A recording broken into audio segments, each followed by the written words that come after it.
আগামী ৭ দিনের মধ্যে ছাত্রলীগকে সন্ত্রাসী সংগঠন ঘোষণার মাধ্যমে নিষিদ্ধ করতে অন্তর্বর্তী সরকারের কাছে দাবি জানিয়েছেন দৈনিক আমার দেশ সম্পাদক মাহমুদুর রহমান। এই দাবিসহ তিনি মোট ৭টি দাবি জানিয়েছেন বর্তমান সরকারের কাছে।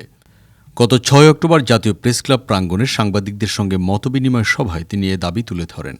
মাহমুদুর রহমানের উত্থাপিত ৭ দফা দাবি হল: ১. ছাত্র জনতার আন্দোলনে আহতদের চিকিৎসা ও পুনর্বাসনের জন্য স্বাস্থ্য উপদেষ্টা, অর্থ উপদেষ্টা, শিল্প ও গণপূর্ত উপদেষ্টা এবং প্রধান উপদেষ্টা রাজনৈতিক সচিবের নেতৃত্বে একটি কমিটি গঠন করতে হবে। ২. বাংলাদেশ ছাত্রলীগকে ১ সপ্তাহের মধ্যে সন্ত্রাসী সংগঠন ঘোষণা করে নিষিদ্ধ করতে হবে।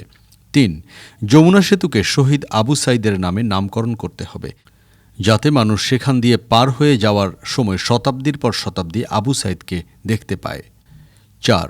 ২০০৯ সালের পর থেকে ভারতের সঙ্গে যত চুক্তি রয়েছে তার প্রত্যেকটা ধারা উপধারা জনসম্মুখে প্রকাশ করতে হবে। ভারতের সঙ্গে কি কি চুক্তি হয়েছে তা জনগণকে জানাতে হবে।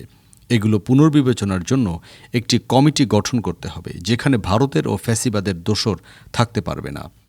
৫.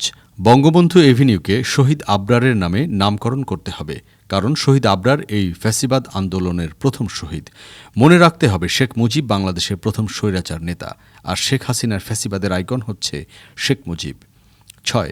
বিশ্ব স্বাস্থ্য সংস্থা থেকে ফ্যাসিস্ট হাসিনার কন্যা সাইমা ওয়াজেদ পুতুলের মনোনয়ন অনতিবিলম্বে বাতিল করতে হবে, কারণ এই পুতুলকে মনোনয়ন দেওয়া হয়েছিল জালিয়াতির মাধ্যমে। ৭.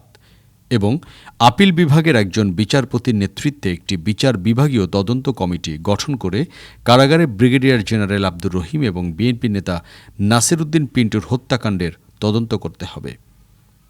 মৌলবাদ শব্দ ব্যবহার না করতে সরকারকে সতর্ক করে আমার দেশ পত্রিকার সম্পাদক বলেন, অতি ইসলামিক এবং মৌলবাদ ট্যাগ ব্যবহারকারীদের প্রতিহত করতে হবে। এই মৌলবাদের কার্ড ব্যবহার করে আওয়ামী লীগ ফ্যাসিবাদ প্রতিষ্ঠা করেছে। এটি ব্যবহার করে আয়নাঘর হয়েছে, বিচার বহির্ভূত হত্যাকাণ্ড হয়েছে, হাজার হাজার মানুষকে হত্যা করেছে তারা।